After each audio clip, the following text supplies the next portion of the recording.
E2 visa जो कि America का एक ऐसा इन्वेस्टर वीज़ा प्रोग्राम है जिसमें आप किसी एक रीज़नेबल बिज़नेस में इन्वेस्टमेंट करते हो और उस बिज़नेस की इन्वेस्टमेंट की बेस के ऊपर आप अपना E2 वीज़ा को प्रोसेस करते हो। E2 वीज़ा की जो एप्लीकेशन है वो 2 तरह से प्रोसेस हो सकती है। या तो आप US embassy in your current country of residence या कंट्री ऑफ सिटिज़न, जिस कंट्री से में आप बिलॉन्ग करते हो, वहाँ पे अमेरिकन एम्बेसी के थ्रू प्रोसेस करते हो जिसको कॉन्सुलर प्रोसेसिंग बोलते हैं। और एक जो दूसरी कैटेगरी है वो चेंज ऑफ स्टेटस की होती है। चेंज ऑफ स्टेटस से क्या मुराद है कि अगर आपके पास यूएसए का B1 B2 वीज़ा मौजूद है तो आप अमेरिका में B1 B2 वीज़ा पे आते हो और यहाँ पे आने के बाद आप अपनी बिजनेस जो अपॉर्चुनिटी है उसको देखते हो, जो बिजनेस है उसको एक्सप्लोर करते हो और जब आप बिजनेस की डील क्लोज करते हो तो उसकी बेस के ऊपर अपना चेंज ऑफ स्टेटस डालते हो, जिसमें आप एम्बेसी को, यूएस इमिग्रेशन अथॉरिटीज़ को, यूएससीआईएस को ये एप्लीकेशन सबमिट करते हो कि अब आपका माइंड, आपकी इंटेंशंस, आपका पर्पस चेंज हो चुका है और आप अपने वीज़ा को टूरिस्ट वीज़ा से इन्वेस्टर वीज़ा प्रोग्राम में शिफ्ट करना चाहते हो। चेंज ऑफ स्टेटस को लेकर बहुत सी मिथ्स हैं, बहुत सी कन्फ्यूजन्स हैं या मिसअंडरस्टैंडिंग्स हैं मार्केट में, और मैंने बहुत सी वीडियोस में चेंज ऑफ स्टेटस के ऊपर बड़ी डिटेल से एक्सप्लेन किया हुआ है कि इसमें आपके जो डूज एंड डोंट्स हैं वो क्या क्या होने चाहिए या आप किस तरीके से अपना जो प्लान है उसको एग्जीक्यूट कर सकते हो ताकि आप एक successful change of status application जो है वो प्रोसेस कर सको। लास्ट कपल ऑफ मंथ्स में चूंकि यूएस के जो B1 B2 वीज़ा की अप्रूवल रेशियो है, स्पेशली अगर पाकिस्तान से बात की जाए या मिडिल ईस्ट्रियन इन्वेस्टर्स जो है उनकी बात की जाए, तो बहुत अच्छी अप्रूवल रेशियो है। बहुत सी तादाद में जो है वो B1 B2 वीज़ा जो है वो इशू हो रहे हैं और इसी वजह से बहुत से लोग यहाँ पे आते हैं स्टेटस चेंज करने के लिए। सो अभी लेटेस्ट टाइम में मैंने बहुत से ऐसे केसेस रिजेक्ट किए, रिफ्यूज किए to take them on board और टू वर्क विद देम, जहां पे हमें ये डाउट होता है कि इनका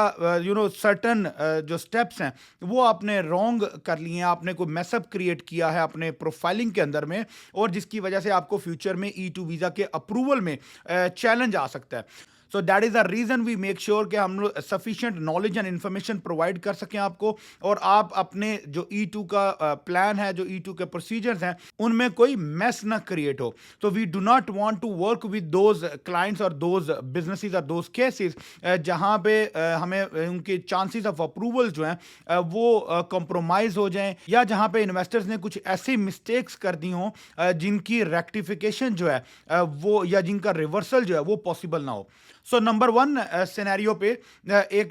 क्लाइंट न्यूयॉर्क में हमारा जो है वो आया और वो अपनी फैमिली के साथ, उसकी फैमिली में उसके आई थिंक 3 बच्चे थे, फैमिली के साथ वो B1 B2 वीज़ा पे न्यूयॉर्क में आया। उसने यहाँ पर आके अपना घर लिया, घर को लीज़ किया, लॉन्ग टर्म की उसने लीज़ साइन की।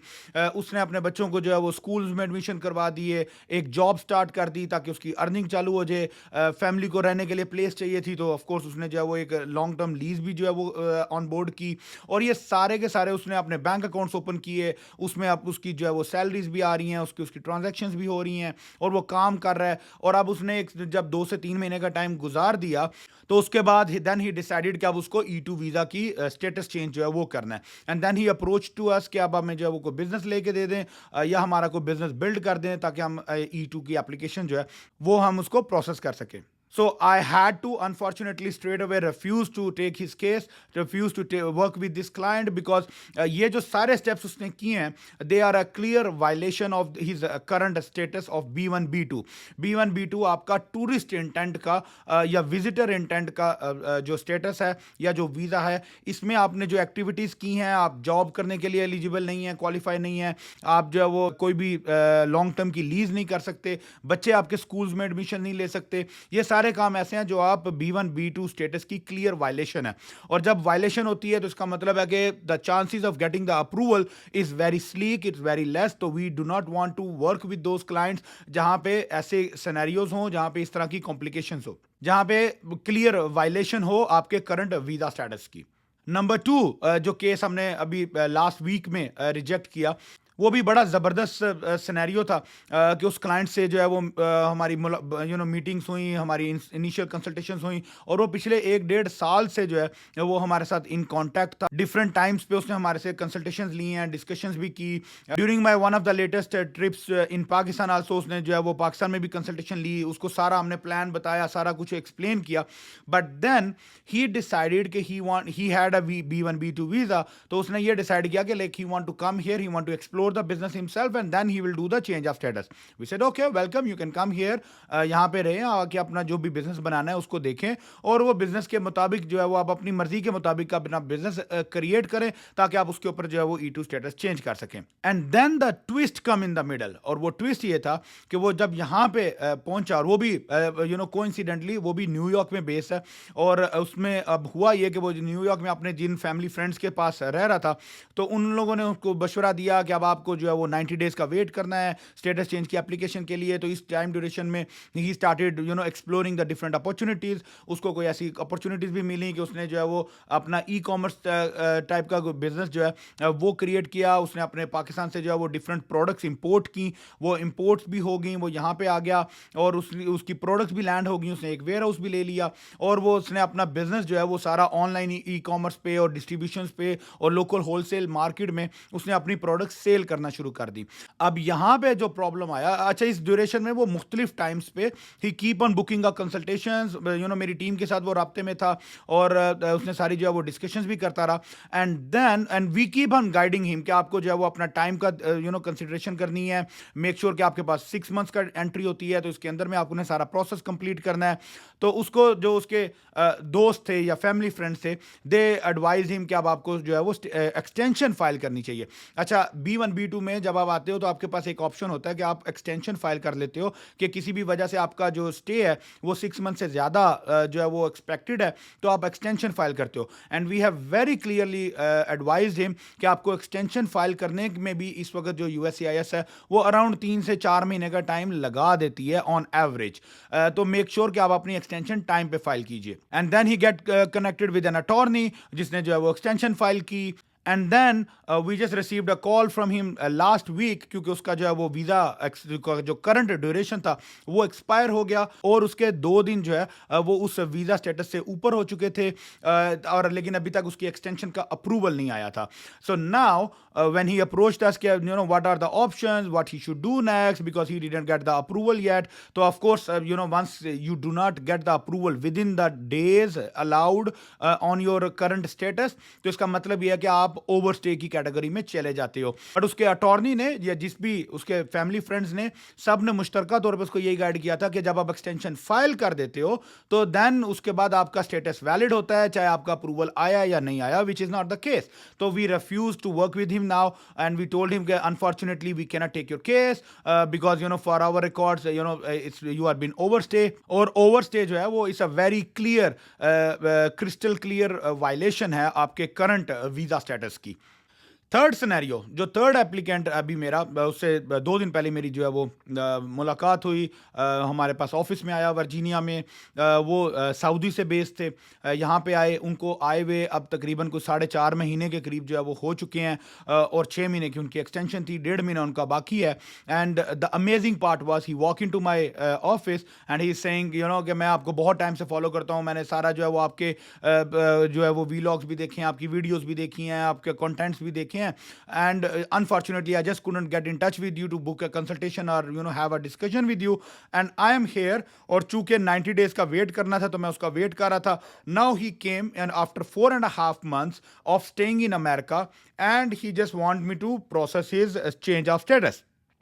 अब यहाँ पे इस सिनेरियो में जो सबसे बड़ा प्रॉब्लम है वो ये है कि 4.5 महीने आपने यहाँ पे आके जो भी काम किए, सैर की, फिरे, काम किया, वर्क किया, जॉब किया, या कुछ भी आपने किया, बट अनफॉर्चुनेटली 4.5 महीने में आपने अपने वीज़ा के लिए, अपने E2 स्टेटस के लिए कोई भी प्रिपरेशन नहीं की। So now if you walk into my office कि अब हमें 4.5 महीने में नेक्स्ट 1.5 महीना बाकी है, तो अब आप स्टेटस चेंज कर दें, 15 दिन में अप्रूवल आता है। But what to do the status change on, my question is कि अब आप अगर आज आप मेरे पास ऑफिस में आ रहे हो और मैं आपको स्टेटस चेंज की एप्लीकेशन डालनी है ताकि 15 दिन में उसका स्टेटस चेंज का अप्रूवल आ जाए, तो मेरे भाई आपकी एप्लीकेशन कहाँ पे है, आपका डॉक्यूमेंट्स क्या है, आपका प्रोफाइल क्या है, आपका बिजनेस कहाँ पे है। तो ये सब वो प्रॉब्लम्स थे जो वो नहीं अंडरस्टैंड कर पाए। उन्होंने बोला जी मुझे उसका भी एक ही पॉइंट था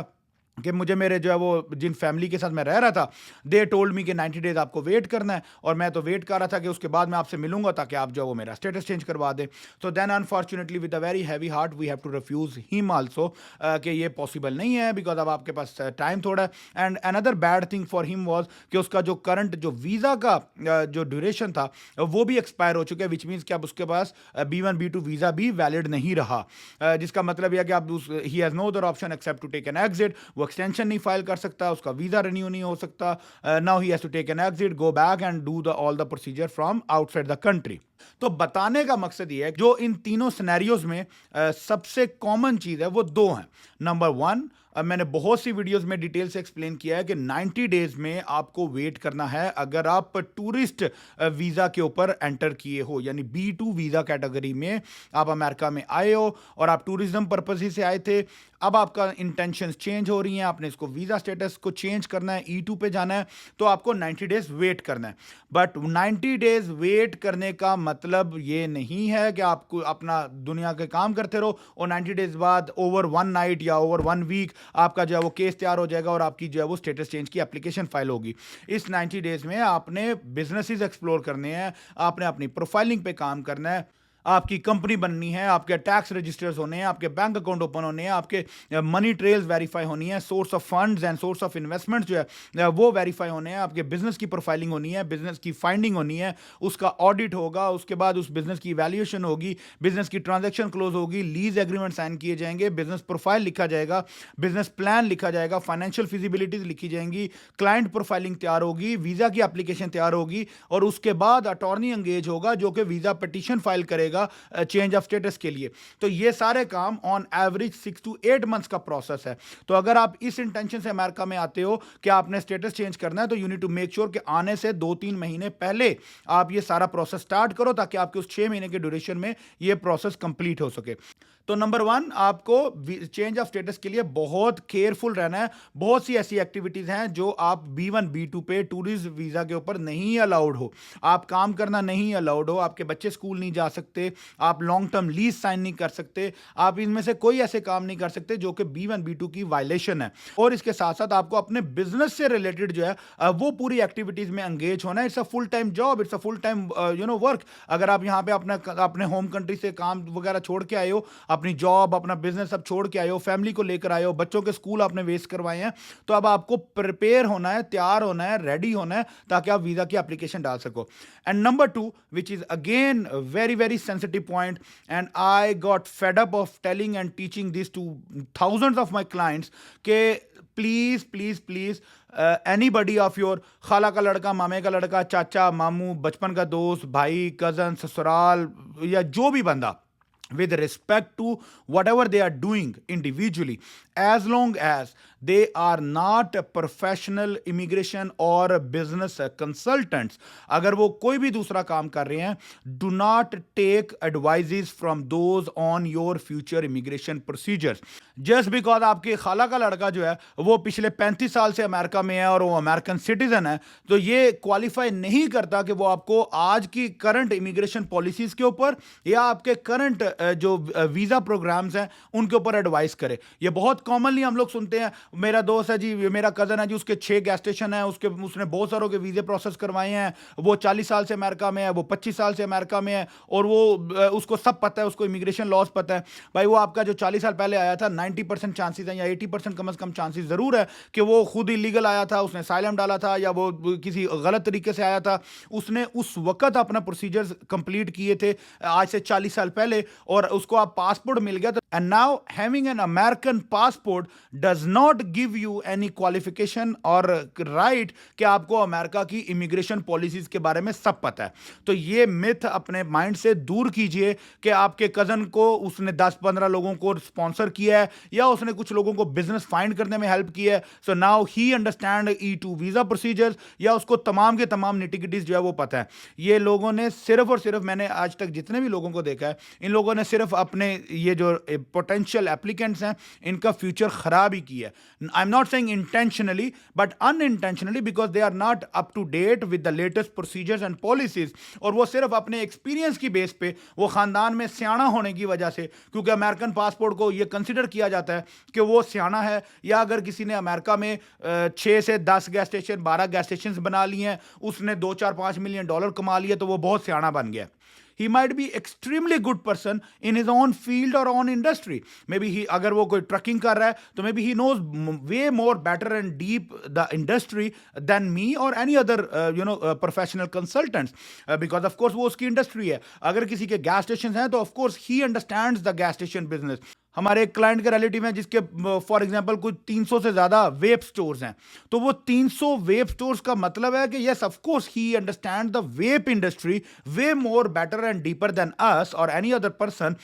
but it does not make him qualify to give consultations and advisories on US immigration rule and immigration laws. So make sure कीजिए कि आप जब भी B1 B2 से ट्रैवल करते हो और अपना स्टेटस चेंज को प्लान करते हो, तो there is a professional help which you needed, there is a professional legal requirements, legal consultations which you need to have. आप अपने जिस भी कंसल्टेंट के साथ या जिस भी इमिग्रेशन अटॉर्नी के साथ काम करना चाह रहे हो, you get him engaged and on boarded first, ताकि यू मेक श्योर कि आप अपना कोई भी करंट वायलेशन नहीं कर रहे हो वीजा की, या आप अपने किसी वीजा प्रोग्राम को जेपटाइज नहीं कर रहे. So hope this video will help you understand the clear message कि change of status